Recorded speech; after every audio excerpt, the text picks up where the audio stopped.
Welcome, micromanagers, to Geek Salad's Retro Movie Review. From the Geek Salad Podcast, I'm Andy. And I'm Wild Style. What are you, some kind of DJ or something? Why is everyone always asking me that?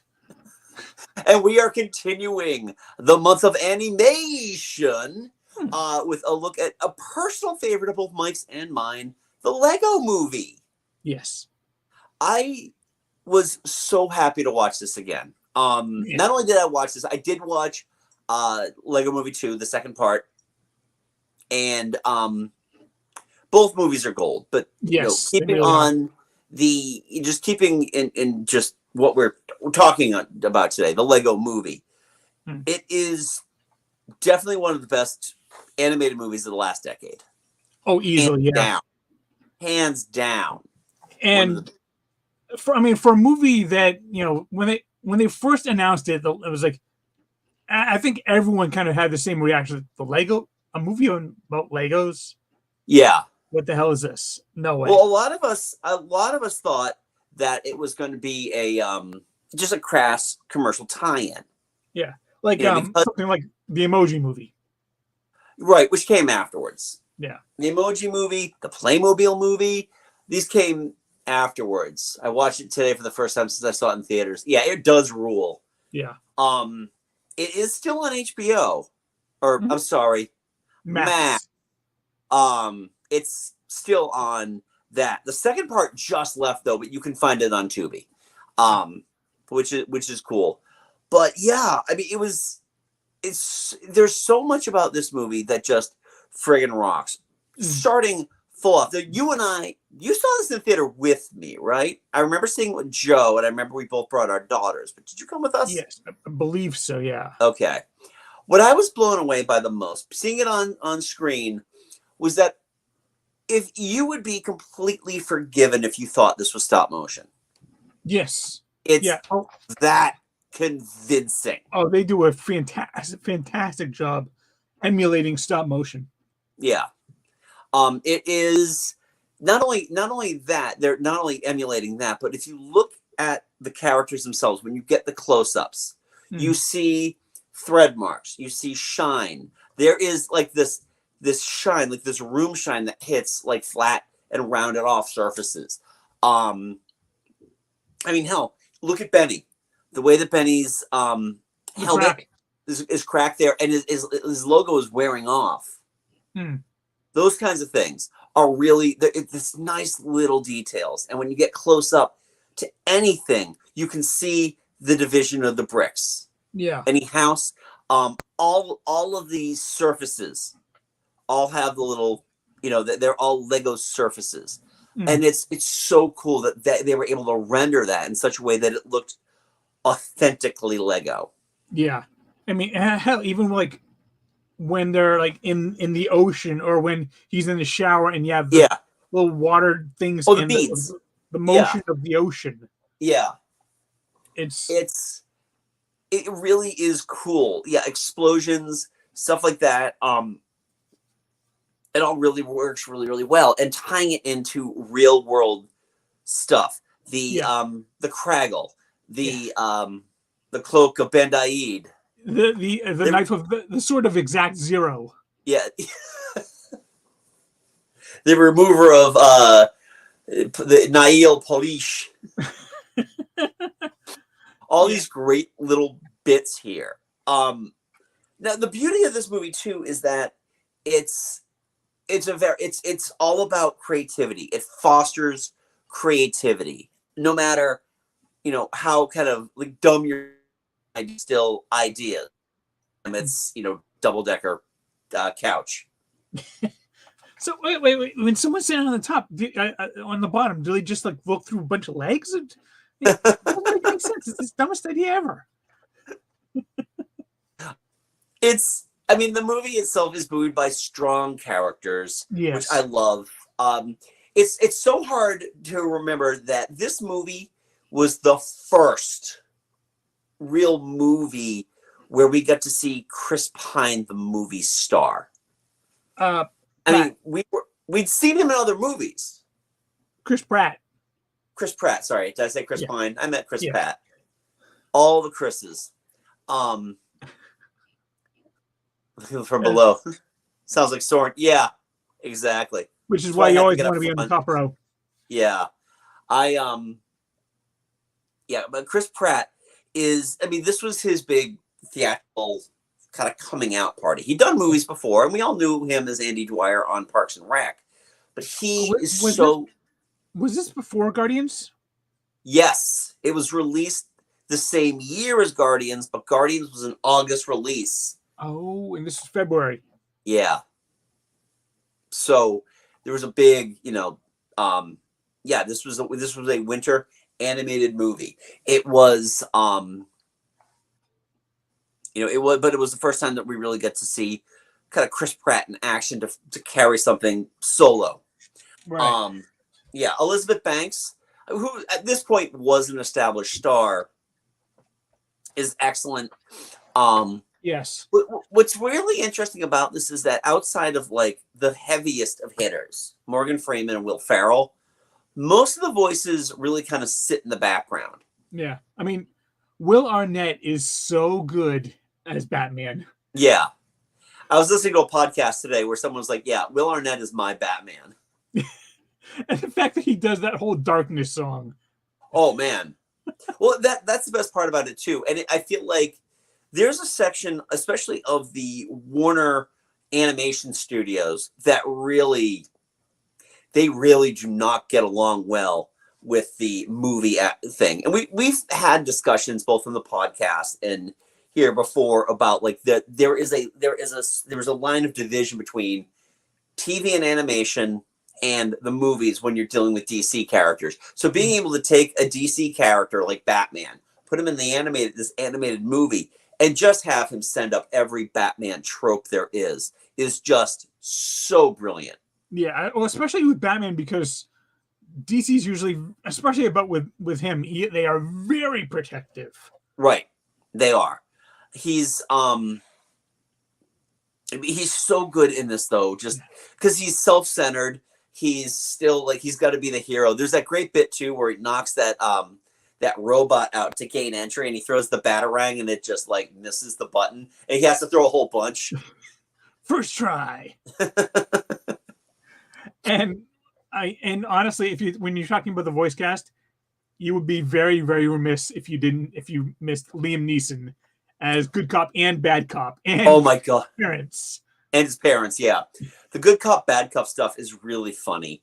I remember they had a bit of this in the trailer, and yeah. I think that was where I kind of figured this movie is probably not going to be a steaming pile of shit. Mm-hmm. It was sending up Legos, the swivel face, because I mean I've got a kid who collects Legos. You get those minifigs that have the two faces and they're hidden by hair or a helmet or something like that. And if you want to see something that is absolutely brings joy to everyone's face, just look up the behind the scenes and see Liam Neeson in the studio doing both good cop and bad cop.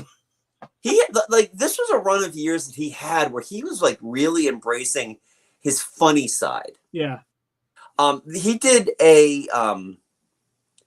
He had done a show on HBO. It was a British thing that produced by Ricky Gervais and Stephen Merchant, and it was featuring Warwick Davis.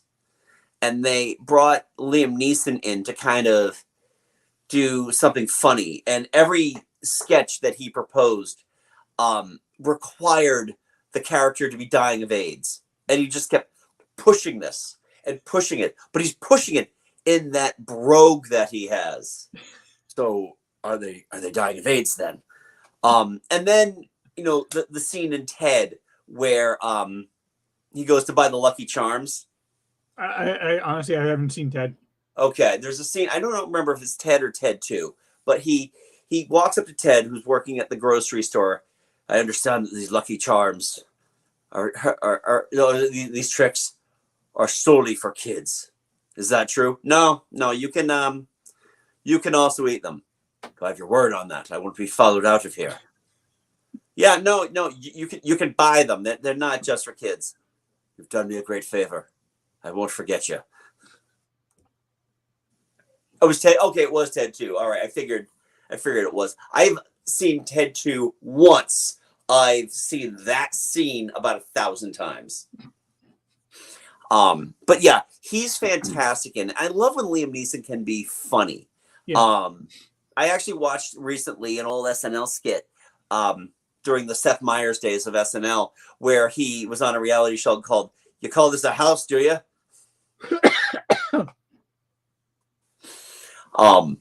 But yeah, he's fantastic in it. Some of the other supporting characters, Alison Brie is Princess Unikitty.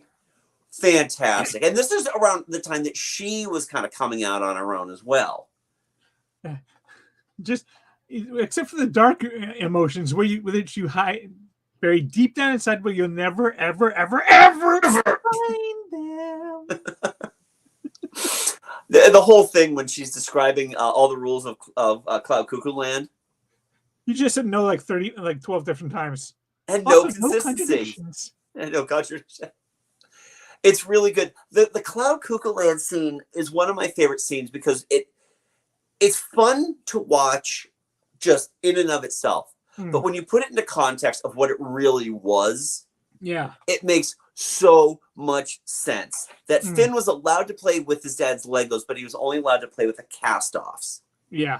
That's why you got Shakespeare, you got Gandalf and Dumbledore. That's Dumbledore. You got the 1992 NBA Dream Team. By the way, that is one of my favorite lines. That it's like, that whole thing about y'all ready for this? They start playing the. Oh no, they were ready for this. You got Millhouse. There's also the bit with oh good lord. The bit with Superman and Green Lantern, voiced by Lord and Miller alumni from the Jump Street movies, Channing Tatum and Jonah Hill. Fantastic. Oh, there's no way this could be any worse. Hey, we're neighbors. Does anybody have any kryptonite? It's just the voice casting. They got Colby Smulders to do Wonder Woman. Yeah. There were so many great voices in this. And the thing is, like, from the first 2 acts, you're like, this movie is great. Yeah. And then you hit that 3rd act and you're like, oh, this movie is brilliant. When they put it into the real world and everything's just clicking, nobody expected that. There's a handful of scenes that I can genuinely say I've seen in movies where nobody saw them coming. Yeah. And it was just like, oh man, this really does make sense. This is just a kid's imagination. It explains like all the side stuff with the ships and stuff. And the man upstairs. Also, like why Vitruvius, when he's a ghost, he's got that like little string tied around him. And his magic staff is a used up lollipop. Yeah. I'm sorry I wasn't able to tell you this, Emmett, because I died. Oh. Morgan Freeman is so freaking good in this He's amazing in this movie. It was so much fun. And he seemed to be having a good time too. He didn't really, it wasn't a paycheck. Vitruvius will be on the lookout, just staring at a wall. Yeah. Will Ferrell. I mean, apart from the fact that they found a Lego that looked like Will Ferrell. First of all, the whole thing with Lord Business. And I love the way that it works too, because again, it's that emulation of stop motion with the flames going around in his helmet, and the legs that like slowly build up and up. Yeah, and it just I just love I like pretty much everything about this movie. Nick Offerman as Metalbeard the pirate. First rule of the sea: never put your butt on another pirate. Wiping your bum with a hook hand is be hard. This be darn near impossible. Oh, is that a robot pirate? Charlie Day as Benny. Benny. Spaceship! Spaceship! The whole thing when he's just give me a spaceship, blowing through everything. It's spaceship! Spaceship! Oh, this movie's so fucking good. It is. It really is good. And it kills me. I mean, we talked last week about, what would have been a good year for Kubo to have won an Oscar. 2014 would have been an amazing year for this movie to have won an Oscar had it been friggin' nominated. That is, I think everyone with eyes agrees, that is one of the biggest snubs of Oscar history. It is. And I think a lot of it has to do with the, everyone's going to vote for it, so I'll vote for something else. Yeah, I mean, it's no, because not only should it have been nominated, it should have won that year. Oh, absolutely. What did it go up against that year? Anyway? It went up. Oh, wait. Well, it went up against nothing because it wasn't nominated. But yeah. The big winner that, the animated winner was Big Hero 6. This is a better movie than Big Hero 6. And I love Big Hero 6. I watched this movie a lot more than I've watched Big Hero 6. I love Big Hero 6, but this is a better movie than Big Hero 6. Yeah. It is it's a much better movie than Big Hero 6. And I like Big Hero 6, but it's one of those things that when Warner Brothers does something right, it really feels right. Yeah. We're not going to see another Lego movie. Two reasons. One, the second one didn't do as well, which again, that is criminal how unseen that movie was. But also because they let the Lego deal go. It's now over at Universal, which great, but you don't get these characters anymore. Yeah. And you know what? This is probably the only way you'll ever see Batman interacting with Han Solo.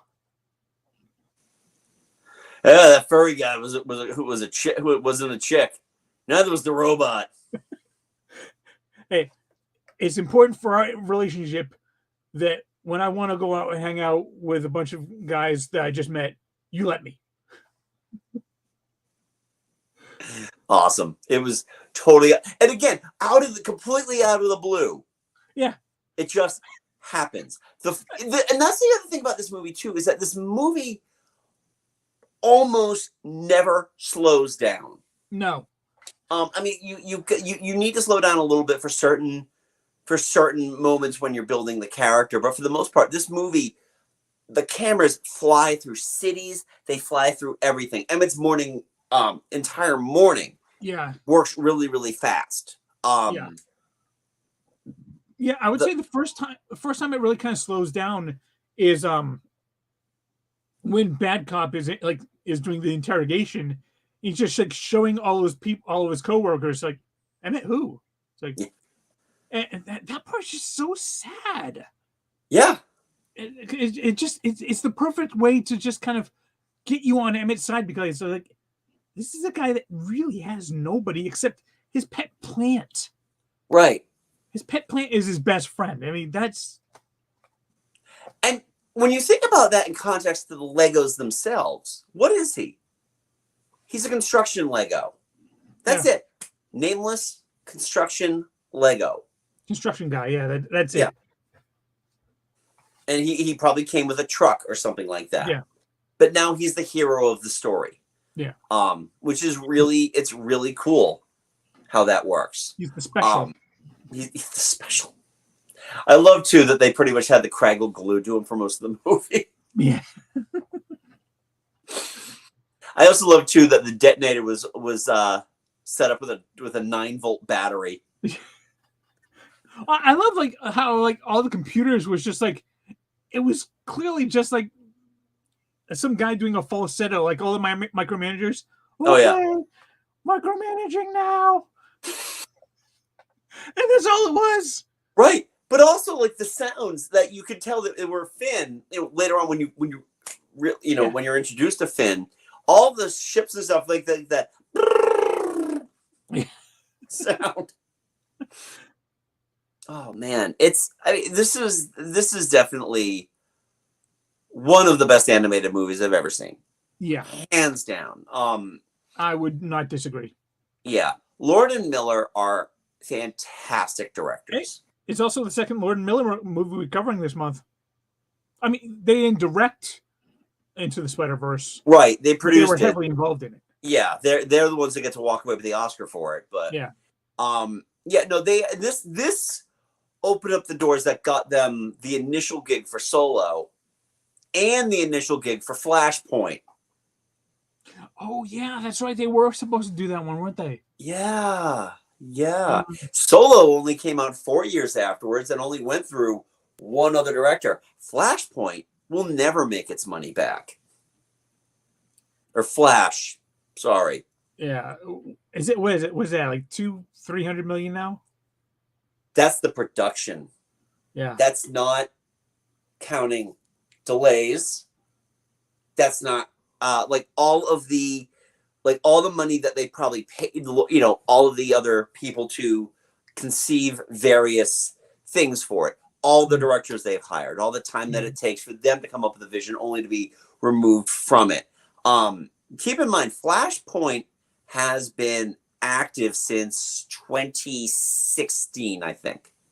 Sounds about right, yeah. Yeah. So since 2016, and I keep calling it Flashpoint because that was the original title. The Flash has been in development since 2016, in active development. We knew we were eventually going to get this. Lord and Miller were signed. Lord and Miller were out, and this was right after they were out of Solo, I believe. Right. And then a bunch of other people came in. I don't even know who the director is who's directing it now, but I think it's Rick Famuyiwa. No, it's not Rick Famuyiwa. Rick Famuyiwa did Aquaman. No, that was Justin Lin. Oh yeah, no, you're right. Okay. I'm pulling up Flash right now. I'll tell you exactly who's directing it. Yeah, right. I made a mistake of typing Flash into Lego Movie. Into Wikipedia, it brought up pretty much everything but the Flash movie. Okay, Andy Muschietti. Oh, Muschietti, yes. Did he directed? All right, he directed Mama, It, Shit Part Poo. So yeah, they're trying to do the same thing. They brought a horror director in, just like they did with Shazam, and Aquaman. Yeah. So, but back to this. It's like, the Lego movie is fantastic. It is. Yeah. It's so much fun to watch, and it really is awesome. Yeah, everything. And the is fact awesome. that song, that song is perfect encapsulation of a catchy pop hit that you get sick of, and like people like Wild Style and Batman wouldn't care for it. It's but even the song itself just brings joy when you hear it. Especially when they have the Lonely Island version at the end. Oh yeah, with the Lonely Island rap. What's cool, it was it was really satisfying too, because I'm a fan of Tegan and Sarah, who actually sang the song. Watching them, like this independent Canadian twin lesbians on the Oscars, just looking like they were having the time of their life singing it. It was so much fun to watch them look like they're having a great time. And I highly recommend checking out some of Tegan and Sarah's other music. They're fantastic. But and then the Lonely Island. It's always funny to me how easy it is for the Lonely Island to slide into kid-friendly music or family-friendly music. The same guys who wrote Dick in the Box did the raps for Everything is Awesome. The same guys who wrote It's Not Gay If You're in a Three-Way wrote the music for Chippendale. They also sang Jizz in My Pants. Yeah, exactly. So these guys are, they really know, they really know how to filter Yeah. their, when they need to, and it works really well. And it's just so much fun. Just the music is so much fun to listen to. It's also what was also cool too at the end of the end credits, just seeing how they were showing all the different Lego built things while they were doing that. It was also weird too. I noticed this for the first time watching it. They have the executive producer credits on there. So Steve Mnuchin, who was all right. The name is. It's familiar. He was the Treasury Secretary under Trump. He right. he also produced Suicide Squad. He's the one where he showed up at the Mint, with his wife who looks like a Bond villain, holding like a sheet of freshly printed bills, and thought it was a good thing when people compared them to Bond villains. He was one of the executive producers on this movie, and I'm like, wow. Yeah, no, it is him. I didn't have to look it up. Like, maybe there's another better, gooder Steve Mnuchin. No, same guy. Okay. But yeah, hey, the more you know. But yeah, I do love this movie, and it is still on Max. You can watch it there. I do recommend also, once you're done watching that, go to Tubi and watch Lego Movie 2, the second part, if you haven't watched it yet. Yeah, just Lego briefly, it's a full-blown musical. Yeah, Lego Movie 2 is, obviously it was never going to have the same impact of the first movie. Right. But for a follow-up, it is still solidly good. There are, and this was coming out around the same time when there were movies that were, arguably maybe better than their predecessors. I'll put Deadpool 2 in that. I think Deadpool 2 is actually better than Deadpool 1. But remember, we spent months agonizing over which was better, Incredibles or Incredibles 2. Incredibles 1 is way better. Given 5 years of hindsight, Incredibles 2 is good. It's not great. No. But, it was really cool. It just was really cool to be able to watch this again. It's funny, too, because on the night I was out on opening night, my wife and kids actually were looking for a movie to watch, and they watched the Lego Movie. No, nice. Without having any knowledge I was going to be reviewing it. Oh, very cool. So, yeah, that was really funny. So when I went back and finished it up, they get to watch it with me. But, yeah, we got to talk a little bit about the incidental music. It's Mark Mothersbaugh of Devo fame, also did the music for Ragnarok. Oh. Kids of the 90s will know him as doing, I believe, most of the music from Nickelodeon. He did the Rugrats theme. Oh, yeah. I did not know that. Yeah. Yeah, no, Mark Mothersbaugh is a musical genius. Nice. But, I don't know if you got anything else to say about the Lego Movie. I friggin' love this movie. I have one more thing to say about it. Yes. Where are my pants? I think that gets said at least twice a week in my household. Hey, honey, where are my pants? And his head turns around. I love the physics of Lego characters are not that of human characters. Like, Emmett can put a wheel on his head and his entire head will spin around. We just need something that can turn completely around. Oh. Yeah. Wow. The hair and everything. You change your hair just by changing out your hair. Yeah. So really, really cool stuff. And Kurt, I'm glad that, I'm hoping, maybe we were the one who gave you the excuse to rewatch this. So glad you did. Such a good movie. Yeah. Oh, I'm sorry. You look like you were going to say something. So anyway, that was the Lego Movie. What are your thoughts on the Lego Movie? Leave a polite comment below. We want to know what you think. Is everything awesome in Bricksburg? Also, if you're new to the channel, welcome. We do this every week, so check us out. Hit that subscribe button so you get all the latest videos and all the latest podcasts. Give it a thumbs up, too. It helps us in the algorithm. Mike and I also host a little podcast called Geek Salad. You can check that out wherever you get your podcasts. It's your Spotify, iTunes, Google Podcasts. We are there. If you're on iTunes, 5 stars, please. Why even bother giving us anything less, right? It's the only thing that matters in this world. You can also follow us on the socials at Geek Salad Radio on Facebook and Geek Salad Podcast on Facebook, Geek Salad Radio on Twitter, Hive and Mastodon. So, until next time, I'm Andy. I'm Mike. Go forth and be nerdful and enjoy your favorite chain restaurant. We'll talk to you later. Everything is